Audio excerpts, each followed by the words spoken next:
તો નમસ્કાર મિત્રો, આજે છે એ આપણે કેનવા દ્વારા એચડી થંબનેલ કેવી રીતે બનાવી શકાય એના માટે છે આપણે વિડીયોમાં આવી રહ્યા છે મિત્રો. તો વિડીયોમાં લાઇક કરી દેજો, ચેનલને સબસ્ક્રાઈબ કરવાનું બાકી હોય તો ચેનલને સબસ્ક્રાઈબ કરી દેજો. તો વાત ન લગાડતા ચાલો આપણે કોમ્પ્યુટરની સ્ક્રીન પર જોઈ લઈએ કે તમે આપણે એચડી થંબનેલ કેવી રીતે બનાવી શકાય.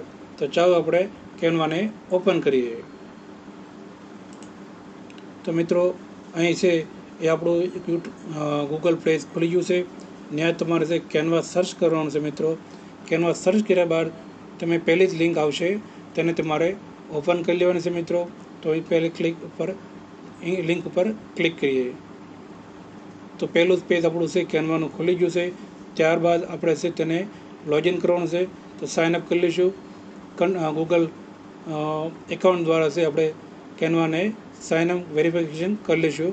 ત્યારબાદ મિત્રો છે એ આપણું કેનવાનું પેજ છે તે ખુલી જશે અને ત્યાં તમારે છે યુટ્યુબની અંદર જે તમારા બહુ વધારે પડતા વ્યૂ લાવવા માટે એ તમારું મેન છે એ તમારું થંબનેલ હોવું જરૂરી છે મિત્રો. તો અહીં મિત્રો છે એવું તમને કેનવા દ્વારા એચડી થંબનેલ કેવી રીતે બનાવી શકાય એના માટે હું તમને આજે જણાવું છું મિત્રો. તો વિડીયો સુધી છેલ્લે સુધી જોજો. જો વિડીયોમાં તમે પહેલાં હોય, શરૂઆતમાં હોય તો તમે ચેનલને સબસ્ક્રાઈબ કરવાનું ભૂલશો નહીં મિત્રો. તો ચાલો આપણે આજે યુટ્યુબની અંદર કેવું થંબનેલ સરસ લાગે એના માટે ક્વોલિટી હોવી જરૂરી છે મિત્રો. તો તમને હું બતાવું છું કે કેનવા દ્વારા એચડી ક્વોલિટીની અંદર કેવી રીતે થંબનેલ બનાવી શકાય. તો શરૂઆતમાં છે તમે અલગ અલગ ટેમ્પલેટ તમે બનાવી શકો છો અને ઘણા બધા એનાથી તમે વિડીયો પણ ડાઉનલોડ કરી શકો છો મિત્રો. તો ચાલો આજે છે એ હું તમને યુટ્યુબના થંબનેલની વાત કરું છું. તો આપણે થંબનેલ બનાવવા જઈ રહીએ છીએ મિત્રો. તો તમારે છે શરૂઆતની અંદર ઉપર એક સર્ચ બારનું બટન આવેલું છે, ત્યાંથી તમે પણ સર્ચ કરી શકો છો અને નીચે તમે યુટ્યુબ થંબનેલ પણ ઓપ્શન આપેલું છે, ત્યાંથી પણ તમે યુટ્યુબ થંબનેલ બનાવી શકો છો.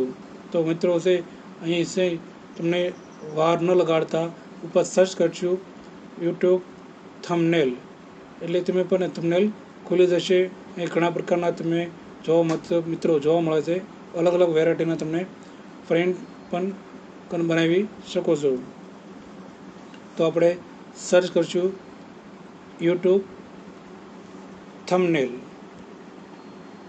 અહીં આપણે યુટ્યુબ થંબનેલ પહેલું જ છે ત્યારે ક્લિક કરી નાખશું. ત્યારબાદ યુટ્યુબ થંબનેલ અલગ પ્રકારના મિત્રો હશે એ તમને થંબનેલ જોવા મળે છે. અહીંથી તમે કોઈ પણ થંબનેલ છે તમે લઈ શકો છો, અહીં પણ ફ્રીમાં. તો એના માટે છે તમારે કોઈ પૈસા ચૂકવવાની જરૂર નથી. અહીં તમે કોઈ પણ તમને થંબનેલ બનાવવા માગતા હો એમાંથી તમે ત્યાં ક્લિક કરવાથી તમે એમાં અંદર એડિટ કરી શકો છો. તો ચાલો એક થંબનેલને આપણે મોડેલ તરીકે ડેમો તરીકે તમને બતાવીશ કે એમાં તમે કેવી રીતે બનાવી શકાય. તો અહીંયા તમે કોઈ પણ એમને તમને સારું લાગે તેને થંબનેલ સિલેક્ટ કરી લઈશું. ત્યારબાદ તમે જોજો મિત્રો કે આગળ તેને કેવી રીતે એડિટ કરી શકાય છે. તો પહેલું આપણે છે એક બ્રેકિંગ એનાઉન્સમેન્ટ તરીકે તમને જોવા મળે છે. આ થંબનેલ આપણે લઈ લઈશું. ત્યારબાદ તમે બાજુમાં જોવા મળશે જમણી સાઈડ કસ્ટમાઇઝ ધીસ ટેમ્પલેટ. તો ત્યાં ક્લિક કરશો એટલે તમે બીજા પેજ ઉપર આવી જશો અને બીજું પેજ ખુલે છે મિત્રો. ત્યાં તમે એ થંબનેલને એડિટ કરી શકો છો મિત્રો. તો જોવા મળે છે મિત્રો એક થંબનેલ આપણું રેડીમેડ આવી ગયું છે. એના પર તમે અલગ અલગ પ્રકારના ડિઝાઇન મૂકી સાથે તમે એની અંદર એડિટ કરી શકો છો. તો અહીં લખ્યું છે બ્રેકિંગ, એની જગ્યાએ તમારે જે પણ શબ્દો લખવા માગતા હોય તમે અહીં લખી શકો છો. તો મિત્રો અહીં છે હું એ ગાડીને યુટ્યુબ લખી નાખું છું અને નીચે એનાઉન્સમેન્ટ લખ્યું છે ત્યાં હું થંબનેલ લખી નાખું છું. તો એ તમે કોઈ પણ સુધારો તમે કરી શકો છો, કોઈ પણ તમે નામ લખી શકો છો.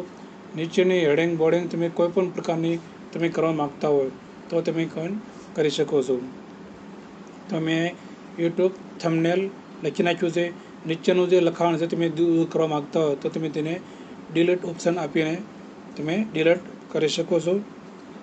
ત્યારબાદ નીચે મિત્રો અહીં આપણે એક લિંક આપેલી છે, લિંકને પણ તમે દૂર કરી નાખજો મિત્રો. ત્યારબાદ અહીં આપણે સબસ્ક્રાઈબ લખેલું છે અને તે બોર્ડરની અંદર આપેલું છે. અહીં તમે આપણે બિગ એટલે મોટું કરવા માગતા હોય તો તેને પહેલાં છે એને સિલેક્શન કરવું પડશે. સિલેક્શન કરવા માટે ઉપર પોઝિશન ઓપ્શન બટન આપ્યું છે, ત્યાં તમે ક્લિક કરવાથી તમે એના કે લેયરમાં આપેલું છે એ તમે જોઈ શકો છો. ત્યારબાદ એ રેડ ઓપ્શન અને સર્ચ યુટ્યુબ સબસ્ક્રાઈબ એ સબસ્ક્રાઈબનું બટન છે, તે બંને આપણે પહેલાં સિલેક્ટ કરી લઈશું. સિલેક્ટ કર્યા બાદ એને તમે મોટું કરવાનું રહેશે. તો અહીંથી તમે માઉસ દ્વારા તમે ખેંચીને પણ મોટું કરી શકો છો મિત્રો. એને તમે કોઈ પણ જગ્યાએ મૂવ કરવા માગતા હોય તો તમે પણ મૂવ કરી શકો છો. ઉપર યુટ્યુબ શુડ હેડ વેટ લખ્યું છે, અમુક લખાણને તમે દૂર કરી નાખતા હોય તો એ તમે સારું રહેશે, જેથી તમે કોપીરાઇટનો સ્ટોક કઈ પ્રકારની આવી ન શકે. જે તમે બાજુમાં એક છે એ માઇકલેન ભાઈ ઊભો છે તેને આપણે દૂર કરવાનો છે. ત્યાં મારો પોતાનો જ ફોટો મૂકવા માગું છું તો એ તમે ફોટોને ડિલીટ કરી નાખજો. ત્યારબાદ છે મિત્રો તમારે ડાબી સાઈડ એ અપલોડનું બટન આપેલું છે, ત્યાંથી ક્લિક કરશો એટલે તમે જે ફોટા અપલોડ કરવા માગતા હોય ત્યાંથી ફોટો અપલોડ કરીને તમે તમારો ફોટો છે એ મૂકી શકો છો. હું અહીંથી મારો ફોટો મેં અમુક અપલોડ કરેલા છે, તેમાંથી અમુક એક ફોટો છે હું સિલેક્ટ કરીને ઉપર થંબનેલ અંદર મૂકી દઈશ. તો એક ફોટો ક્લિક કર્યો છે, ત્યારબાદ ફોટો ઉપર આવી ગયો છે. ફોટાને કોઈ પણ જગ્યાએ તમે મૂવ કરી શકો છો, નાનો મોટો કરી શકો છો, આમાં તમે ફેરફાર પણ કરી શકો છો. જે મિત્રો આવી જ રીતે HD ક્વોલિટીની અંદર તમે થંબનેલ છે બનાવી શકો છો. તો મિત્રો આપણું યુટ્યુબ થંબનેલ છે એ તૈયાર થઈ ગયું છે. પણ જો તમે કંઈ સુધારા કરવા માગતા ના હોય અને એને ડાઉનલોડ કરવા માગતા હોય તો ઓપનને અહીં તમે છે ઘણા બધા થંબનેલ છે બનાવી શકો છો. તમે તમારી સુવિધાથી ડાઉનલોડ કરી શકો છો. ઉપર એક શેરનું બટન આપેલું છે, ત્યાં તમે ક્લિક કરશો. કોઈ પણ તમારે PNG JPGમાં કોઈ પણ ફોર્મેટમાં તમે અહીં ડાઉનલોડ કરી શકો છો. હું એક અહીંથી JPG ઓપ્શન સિલેક્ટ કરીશ અને ત્યારબાદ છે ડાઉનલોડનું ઓપ્શન ક્લિક કરીશ. ત્યારથી આપણો જે થંબનેલ છે એ JPG ફાઇલની અંદર ડાઉનલોડ થઈ ગયું છે. હું તમને ઓપન કરીને પણ બતાવીશ કે પણ આપણે કોઈ પણ લોગો વગર આપણે એક ક્વોલિટી બની ગયું છે. તો આ વિડીયો જોવા માટે મિત્રો લાઈક કરો, શેર કરો અને કમેન્ટ કરવાનું ભૂલશો નહીં તમે જે પણ કંઈ શીખવા માગતા હોય તે. તો ચાલો બાય બાય મિત્રો.